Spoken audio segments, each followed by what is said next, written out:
Now, coming to study unit 3, we are looking at the standard theory of international trade. So there is a slight difference from what we are going to look at now from the previous study unit, in the sense that on the previous study unit, we assumed constant cost.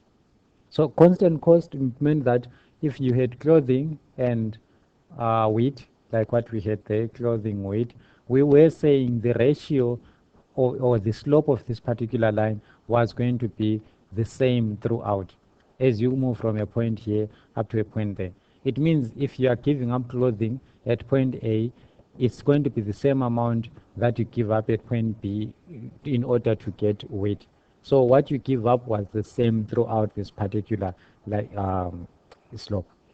So now what we are saying when it comes to start unit 3 is now constant costs are unrealistic as they do not obtain, as they do not, I can say, apply in practice.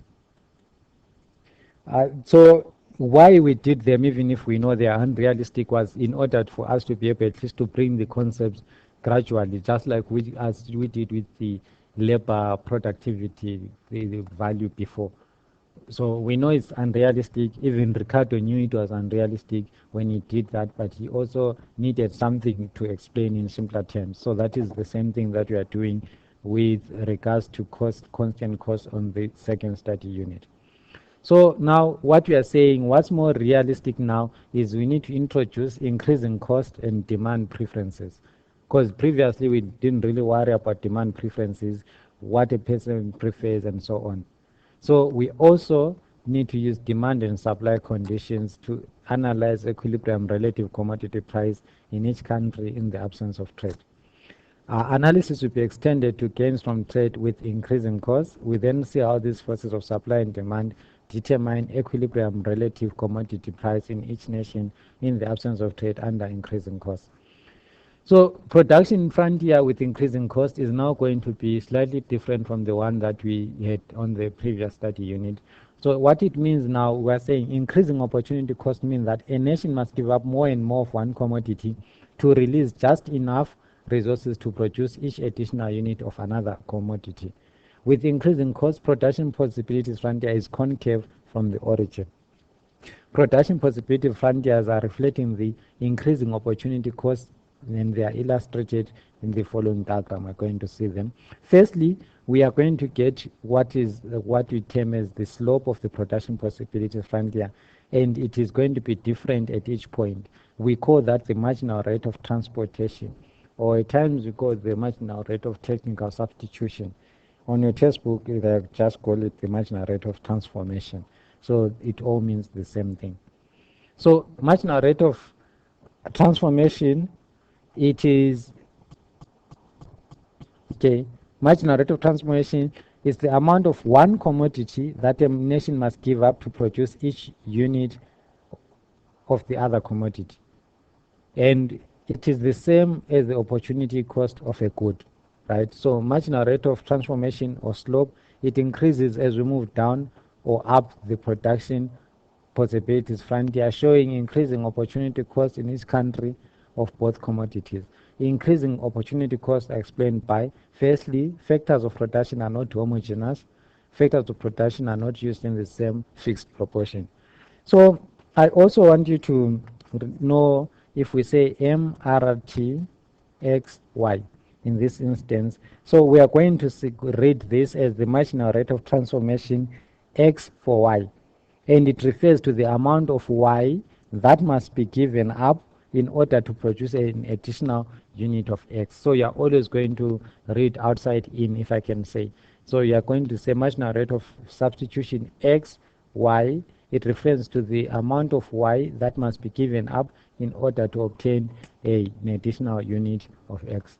So with increasing cost, our diagram is now going to look like what we have over here. It is not going to be a line, a linear curve. It's going to be concave to the origin.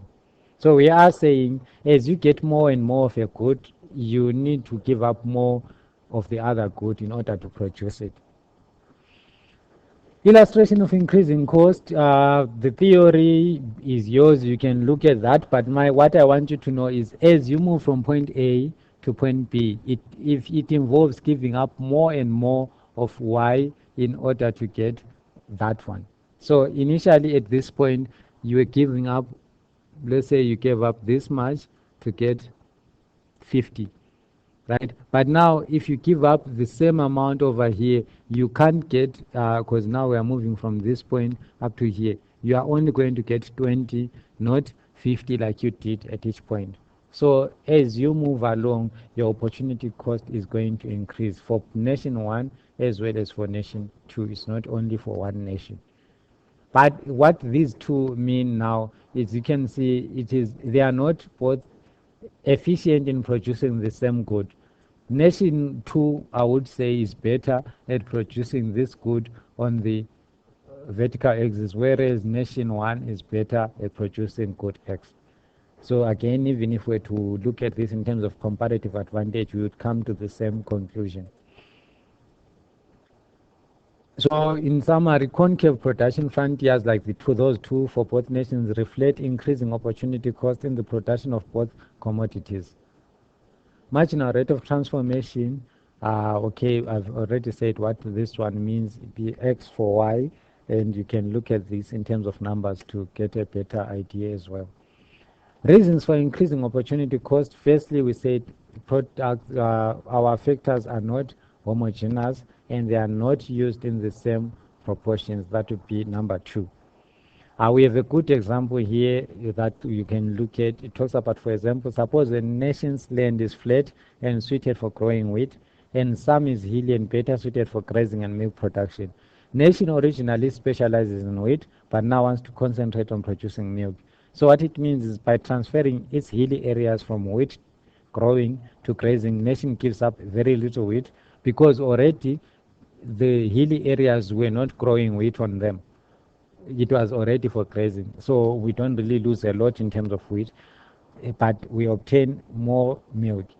But the opportunity cost of milk in terms of amount of wheat given up is initially small. But as the transfer process continues, it means eventually flat land will have to be given up, which is better suited for wheat. It must be given up for grazing. And as a result, opportunity cost of milk will rise. As we get more milk, we are giving up more and more wheat. Difference in the production for the two caves, we have said that it is mainly due to different factor endowments and using different technologies in production. In real world, the production frontiers of different nations will actually usually differ, since practically no two nations have identical factor endowments. As the supply or availability of factors and technology changes over time, a nation's production frontier shifts. The type and extent of these shifts depend on the type and extent of the changes that actually take place. So then we talk about community difference curve. So these are there just to illustrate taste and demand preferences in a nation. Again, what we are going to say is a community difference curve shows the various combinations of two commodities that yield equal satisfaction to the community or nation. Higher curves represent more satisfaction, and lower curves are going to represent less satisfaction. Right? Negatively sloped and convex from the origin, and to be used, they must not intersect. So remember, this is, if you need to go back, you can just check on 2601 on the assumptions of indifference curves. So we know they look like this, and so they are different in this case. If you look at nation 1 and nation 2, the ones for nation 1 are flatter, the ones for nation 2 are steeper. It means nation 2, they actually prefer certain goods as compared to nation 1. So if you look at nation 2, they are, from this point, they are willing to give up a full 20 just to get a very small amount of X. So they actually love X. Whereas with nation 2, if you look at this point,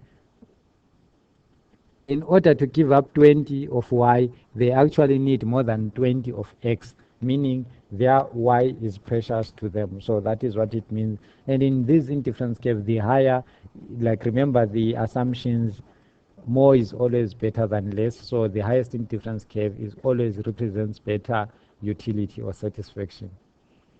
Marginal rate of substitution, now we had marginal rate of transformation that was referring to production. Marginal rate of substitution, it refers to the amount of Y that a nation could give up for one extra unit of X and still remain on the same indifference curve. So this is MRS X Y.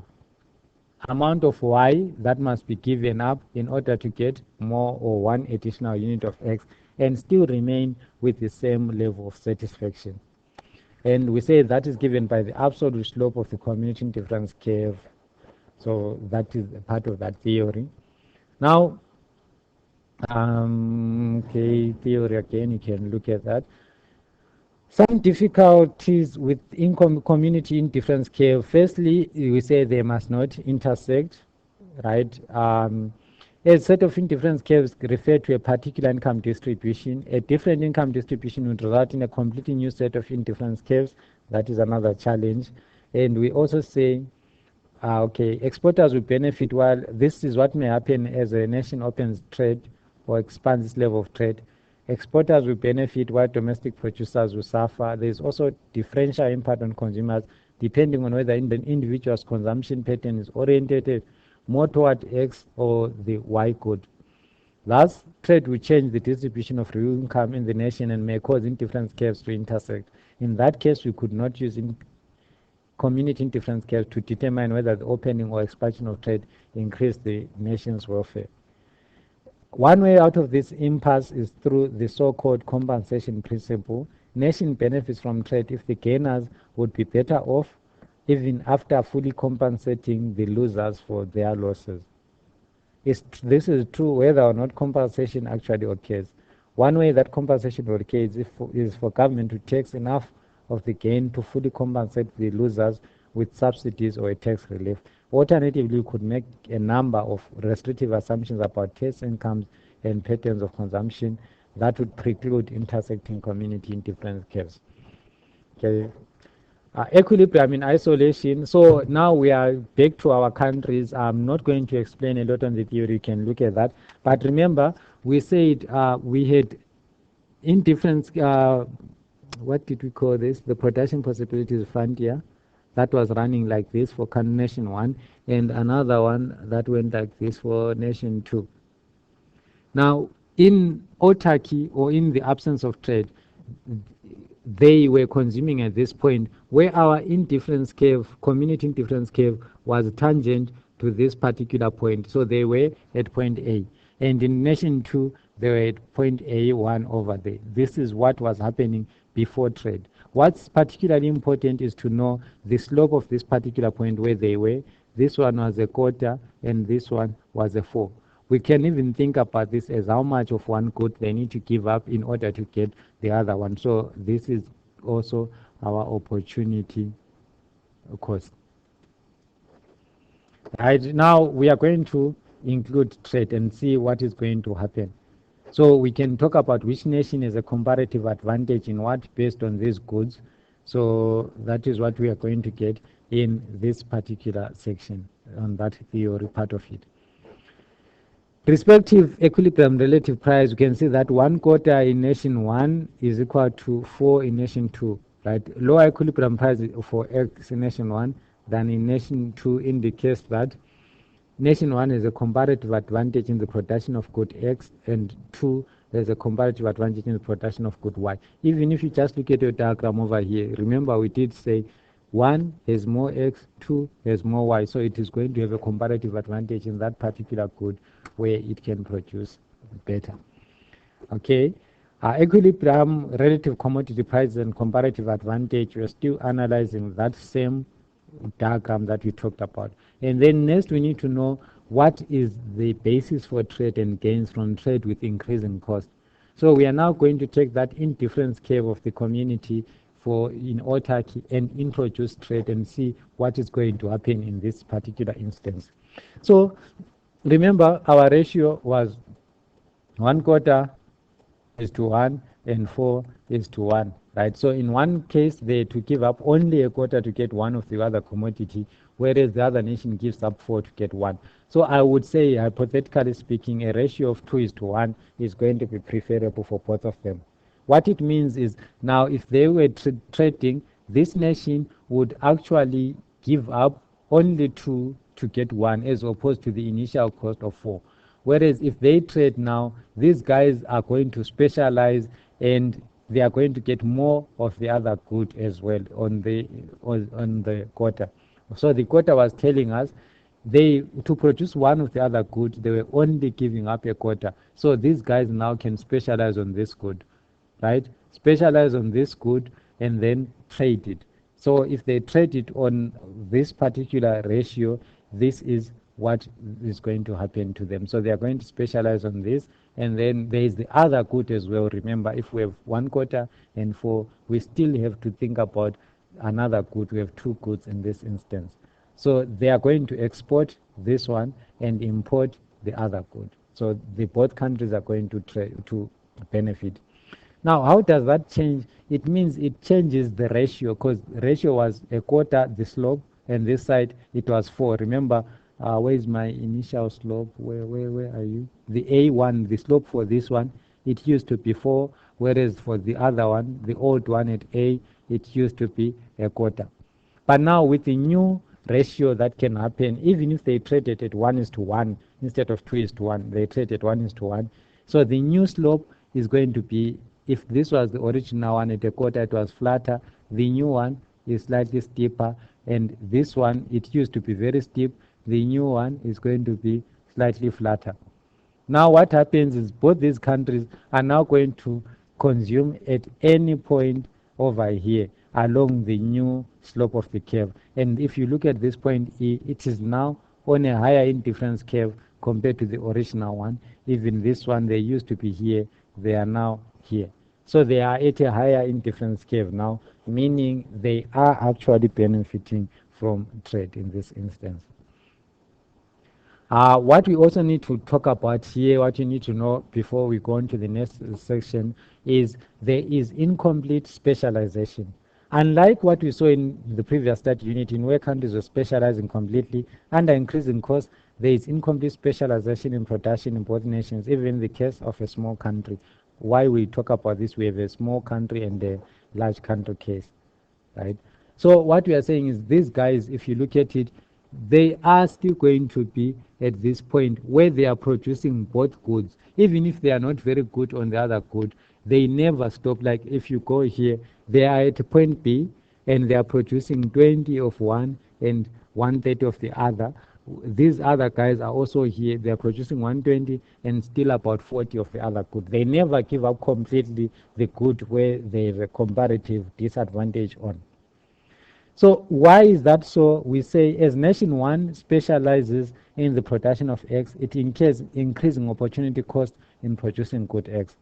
As nation 2 specializes in producing Y, it incurs increasing opportunity cost. Thus, as the nation specializes in the commodity of its comparative advantage, relative commodity prices move towards each other until they are identical in both nations, and this happens before complete specialization. So if I were to talk about my diagrams, let me use this line here. I would say initially my line was like this, and then on this other car side, my line was like this. Sorry, but this is supposed to be tangent. Oh, come on, what is that? It was supposed to be tangent at some point like this. So now as they specialize, the price ratios, remember, is becoming cheaper for this nation too over here. So this line slightly becomes flatter now. I would have a second one here. It becomes flatter, flatter, flatter until it gets here, right? But what are we doing at the same time? We are moving away from this point because initially we were touching the curve at a point here. I'll make it red again here. We were at point A. As it becomes flatter, we get here. We get there until we are here. What is happening on nation 1 as well is these lines are also changing. Initially, we were in green line. It's becoming steeper and steeper as we get more and more goods from trade until we stop here producing. At the point when the slopes are the same for both countries, where in this case our slope is equal to 1, we are going to stop. This is going to happen before we get to those corners. So that is what we mean by incomplete specialization. Gains from exchange and from specialization. This is the diagram that we are talking about for the different specialization and trade. So if we look at the gains from exchange, 1 and then 2 is going to show us the gains from specialization. What we are saying is this is nation 1. Figure illustrates the case of a small country with domestic price of a quarter and facing a world relative price of 1. So we have talked about that. Suppose for some reason nation 1 could not specialize in production of X with the opening of trade, but continue to produce at a point A, so they are over here. So that is the nation 1. They could not specialize, but they continued producing at point A.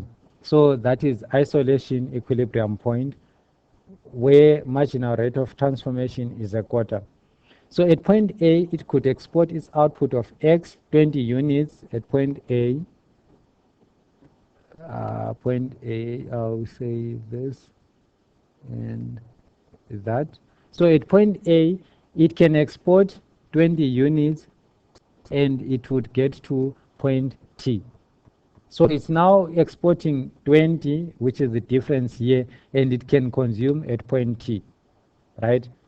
So point T, as you can see, it is a indifference curve which is going to be higher than the one that was occurring initially before they could trade. But the more they specialize, remember, they are going to move more towards the good where they are producing better until they get to point B. If they do that, they are going to get a new slope over here where the price ratios are the same and they get point E. So now at point E, this is the movement in consumption from point A to point T. We said it measures the gain from exchange. That is the first part that we talked about, T over here. And then now what happens if they can specialize? They are even going to move to a higher indifference curve, and movement from T to E would now represent gains from specialization. So it's always better to specialize, although we see that we are never going to completely specialize. So that takes us to the end of our study unit 3.